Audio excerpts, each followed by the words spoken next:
porque el día de ayer veía una conferencia de prensa que es la que acostumbra hacer su partido a través de usted como portavoz oficial y dio su punto de vista con relación a este tema también, ¿no? Claro, nosotros estamos conscientes de lo que ha pasado respecto a las capturas y traslado a El Salvador de los venezolanos.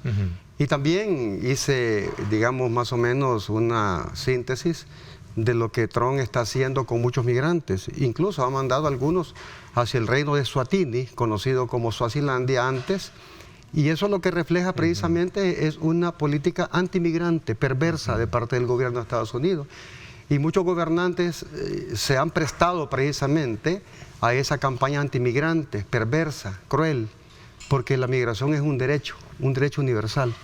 Y en ese caso... A Suilandia dice que los manda. ¿Cómo dice? Suilandia. Se llama Eswatini. Ah, Eswatini. El reino de Eswatini, que es una monarquía absoluta en África. En África, sí. Correcto, antes llamada Suazilandia. Suazilandia. Entonces, claro. Incluso hasta allá han mandado, ¿sí? Digamos, migrantes, claro. Pero ¿por qué no tiene la misma connotación del tema migración como lo tiene en el caso de Latinoamérica? Porque precisamente como estamos en nuestra región, incluso muchos desconocen hasta la existencia de esos países.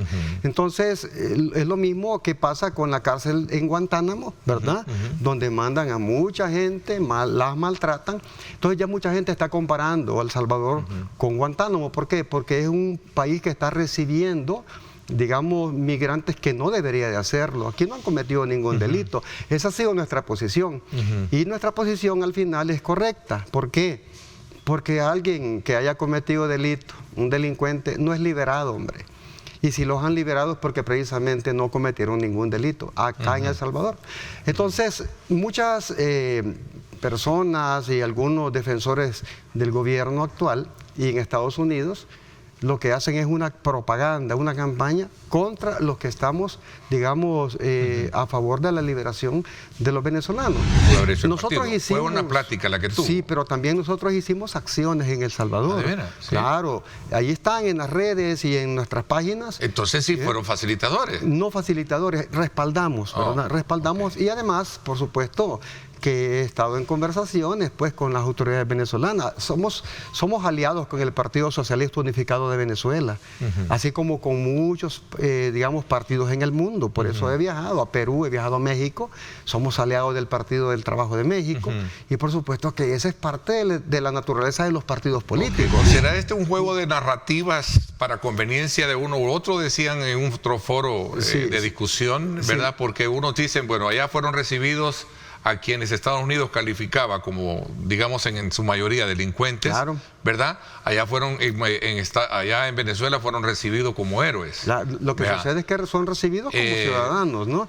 Pero los estadounidenses dicen que sufrieron tortura psicológica, ¿no? Entonces, de parte del gobierno de Venezuela. Entonces, tenemos en un juego de narrativa, decía alguien acá, claro, detrás de todo eso. Claro, generalmente el culpable... Y ahora resulta de que hay una demanda para algunos funcionarios, ¿no? Creo, Salvador. Eso estamos leyendo en las redes. Anunciando el día de ayer, en la última información. Correcto. Es decir, el juego de palabras y el juego de acciones continúa frente a un tema que usted decía, que tiene que ver con la victimización de la migración como tal. Claro, con eso incluso uno defiende a sus conciudadanos en Estados Unidos. La persecución uno lo ve, la captura, las deportaciones. Si son decenas de vuelos que han venido a El Salvador, ¿quién informa sobre eso? Porque esa narrativa le afecta a la imagen al gobierno. Mencionar cuántos vienen diarios, cuántos vienen diarios, porque eso es cierto, no se puede ocultar la verdad. No se puede ocultar la verdad. Y en ese caso, generalmente el culpable es el que sale a justificar. El culpable es el que sale a justificar. Y en ese caso yo sí estoy consciente que el que hizo, digamos, la negociación fue el gobierno de Estados Unidos con Venezuela. Lo que han liberado son 10 estadounidenses que fueron acusados en juicios, ¿verdad? Juicios con debido proceso de querer atentar contra Venezuela, allá en territorio venezolano. Porque yo recuerdo, don Manuel, que el primero en hablar de intercambio, una vez en marzo que se llevó a cabo esto, fue precisamente el gobierno salvadoreño. Claro. Yo le mándeme suelte los presos políticos que tiene, yo le mando también acá todos los... Sí, pero la decisión al final... O sea, al final fue algo que salió en primera instancia hablando de ese tema puntual, ¿no? Claro, porque quienes fueron los intercambios fue entre Estados Unidos y Venezuela. Aquí no se ha liberado ningún salvadoreño en Venezuela, ¿verdad? Ninguno. Y creo que es importante también decirle a la población la verdad. Que sin duda alguna, pues esto sienta un precedente para entender mejor la complejidad también que tiene el tema migrante en los Estados Unidos. Claro, porque... Por las deportaciones que están haciendo a otros países. Por supuesto, porque no solamente es una persecución contra migrantes, es una persecución contra todo el mundo que no sea blanco, porque allá hay gente blanca que no persiguen, y eso es lo que se está viendo. Y por supuesto se le acaba de quitar el TPS a Venezuela, a Honduras, a Haití. Es decir, se le está quitando las facilidades para que trabaje en Estados Unidos, que es su derecho. Y cuando se habla de canje humanitario, el canje humanitario sí fue que los venezolanos regresaran con su familia, se han reencontrado con hijos incluso que estaban secuestrados en Estados Unidos, y el padre preso acá en El Salvador. Pero los 10 estadounidenses que han sido liberados eran por querer cometer actos terroristas dentro de Venezuela. O sea, acá la retórica de los defensores del régimen y de Estados Unidos te quieren hacer creer de que han liberado presos políticos. No, fueron capturados pretendiendo hacer acciones terroristas dentro de Venezuela. Por eso decía, cada quien maneja su propia narrativa, porque correcto. Al contrario a eso, Estados Unidos sostiene que son presos políticos. No, a diferencia, ¿verdad?, de los que estaban acá en El Salvador, los que fueron liberados en Venezuela estaban condenados. Y se les hizo un juicio apegado a derecho. Acá a ninguno se le hizo juicio. Ni siquiera se les permitió ver a los abogados. Porque ahora también se están haciendo acusaciones de que Estados Unidos está queriendo sacar raja política, mostrándoles de que aquí fueron torturados, cuando visiblemente cuando salieron del avión ninguno de ellos llevaba ni signos de tortura. Usted sabe de que cuando alguien realmente se encuentra en el país donde ha sido capturado, no va a opinar así. Okay, por eso es que hacía la reflexión y retomaba el análisis de otra perspectiva, no mío, sino de lo que dicen algunos, que todo esto es un juego de narrativas a conveniencia de cada quien. Pero bueno, así están las cosas y cerramos este ciclo. Puede ser a conveniencia, pero la verdad está allí. La verdad está ahí. Y creo que en la población salvadoreña lo que ha quedado es un sinsabor del por qué trajeron a 252 venezolanos a El Salvador, por qué los han liberado, pues si eran culpables. Los acusaban de ser parte del Tren de Aragua, que fue una narrativa creada por Estados Unidos, respaldada por algunos gobiernos de la región, precisamente para condenar, porque a ti te condenan en las redes antes de un juicio. O sea, aquí todo el mundo es culpable en las redes. Y precisamente los odiadores y los generadores de contenido que viven de esa noticia te condenan de manera irresponsable y te comienzan a señalar que es ladrón, que es aquí, que es allá. Y entonces, ¿en qué país estamos?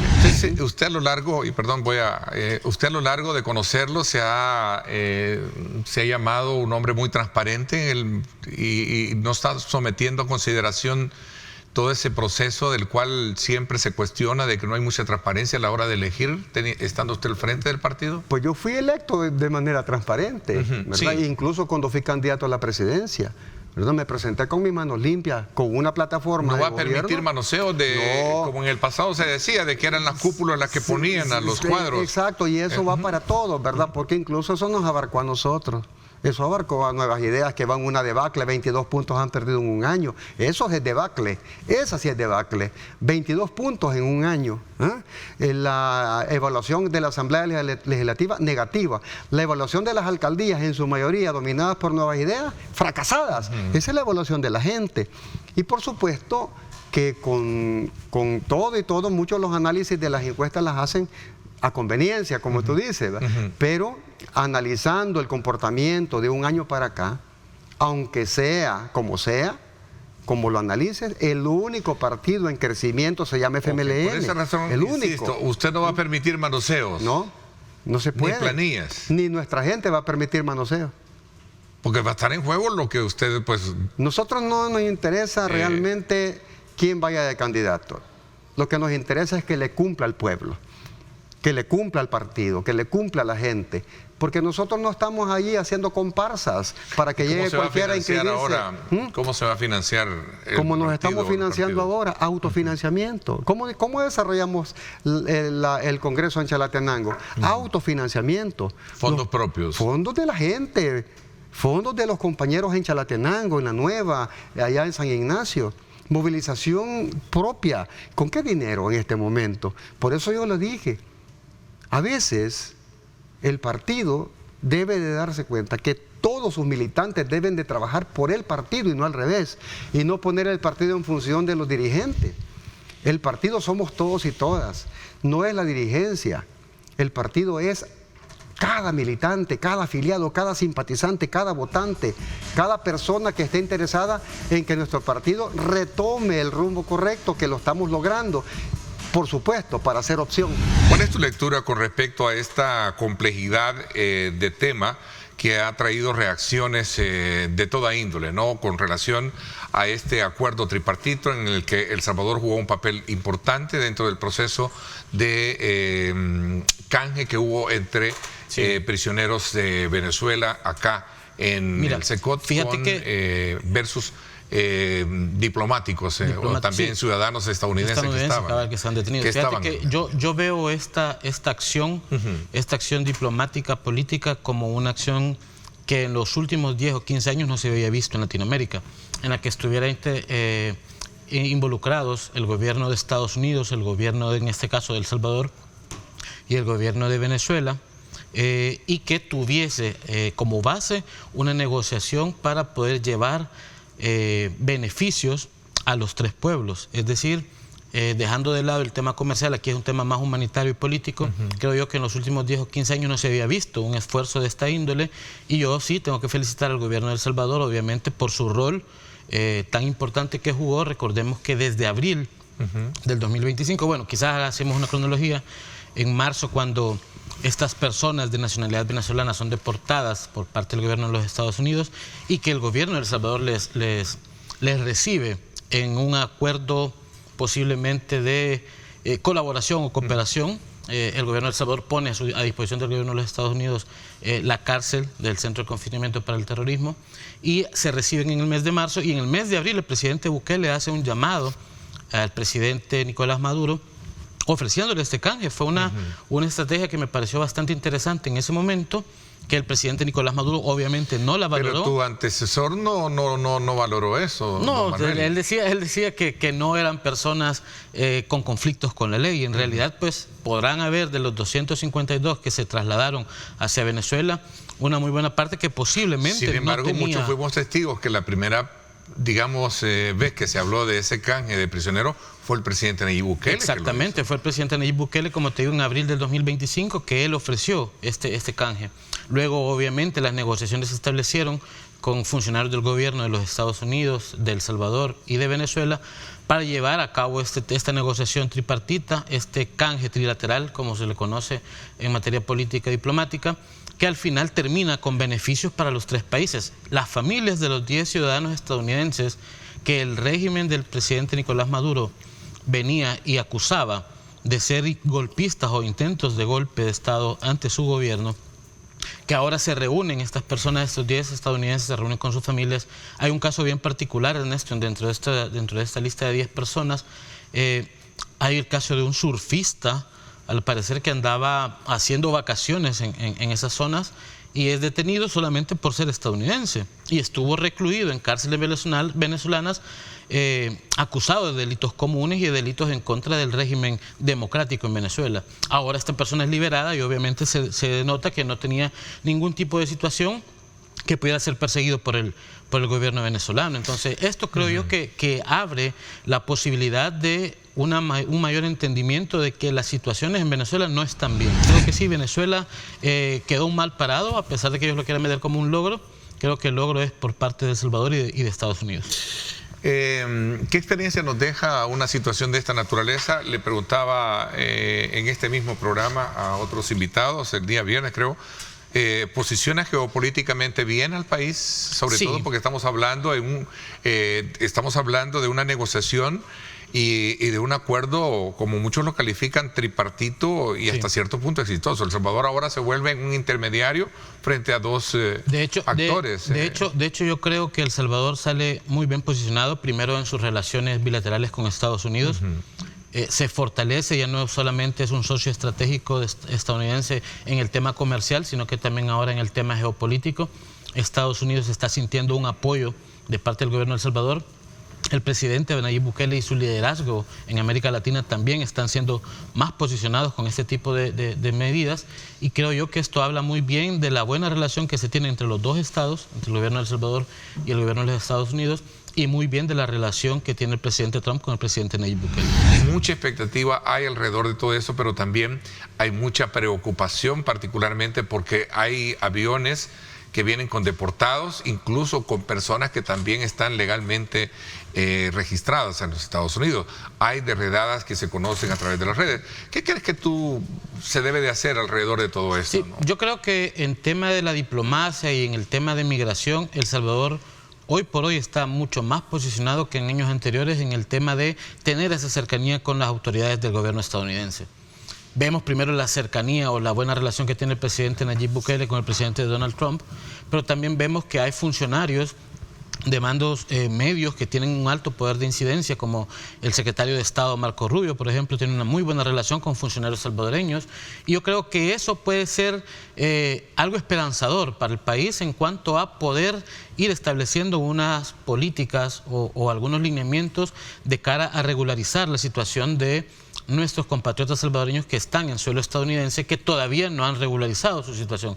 Sabemos que hay muchos que ya son residentes, que han cumplido con todos los requisitos, que pagan sus impuestos, unos que ya adquirieron ciudadanía después de tanto tiempo de estar allá, pero hay otros que todavía están en un proceso o un estatus temporal, y yo creo que hay una muy buena expectativa, por lo menos de mi parte lo considero así, para que en algún momento se llegue a tocar el tema y se establezca una negociación de cómo poder beneficiar a los salvadoreños que están residiendo en Estados Unidos. Creo que el gobierno de El Salvador está bien parado para ese tipo de negociaciones. Y tenemos el TPS, que obviamente es parte de... Tenemos el TPS que no ha sido cancelado, a diferencia de otros países como Honduras o Haití, por ejemplo. Okay.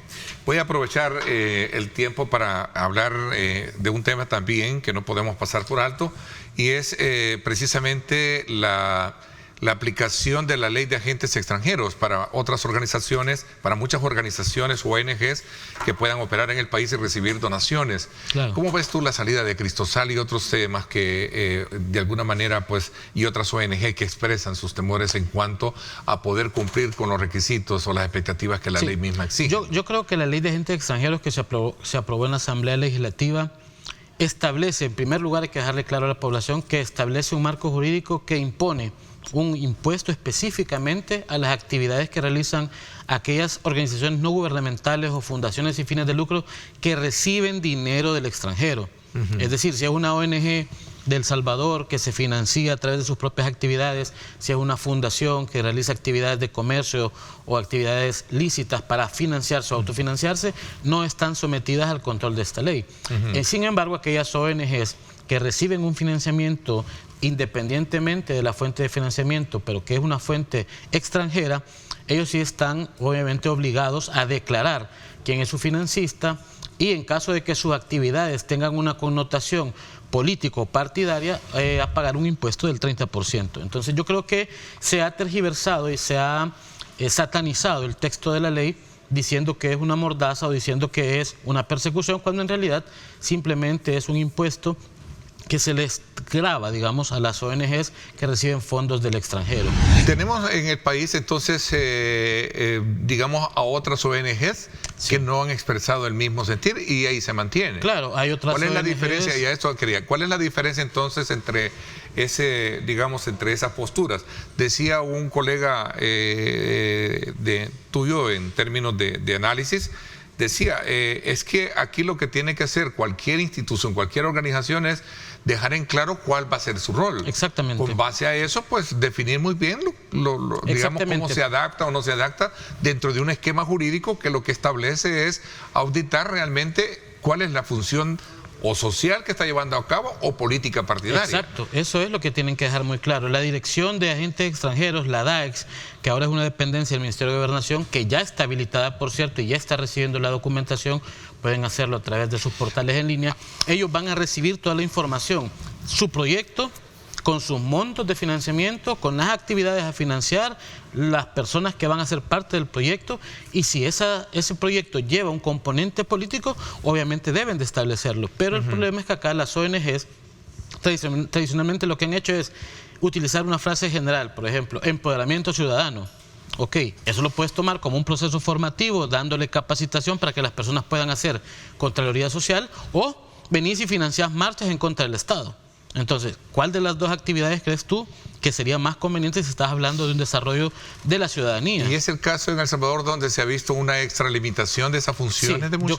Yo creo que sí, muchas fundaciones y organizaciones han tomado el rol de sociedad civil para generar o para llevar agendas contrarias al gobierno de turno, porque esto, ojo, no es solo contra el gobierno actual, también ha venido pasando durante los gobiernos del FMLN, pasó durante los gobiernos de Arena, pero en ese momento no había una ley que les estableciera un control. No fueron rigurosos al establecer una ley. Que les estableciera un control para saber si efectivamente, todo lo regulaba Gobernación, si no me equivoco. ¿Tú querés decir la Fundación de Asociaciones y... La Dirección de Organizaciones y Fundaciones sin fines de lucro. Entonces, tú si ahora sos una ONG, querés tener una incidencia política, declararlo en tu documento, declararlo en tu proyecto y pagás el 30% del impuesto y seguís realizando el trabajo que estás acostumbrado a hacer, solo que obviamente te va a salir un poco más caro porque tenés que pagar ese impuesto. Pero no quiere decir que te están coartando la libertad de poder expresarte o de poder hacer Contraloría Social.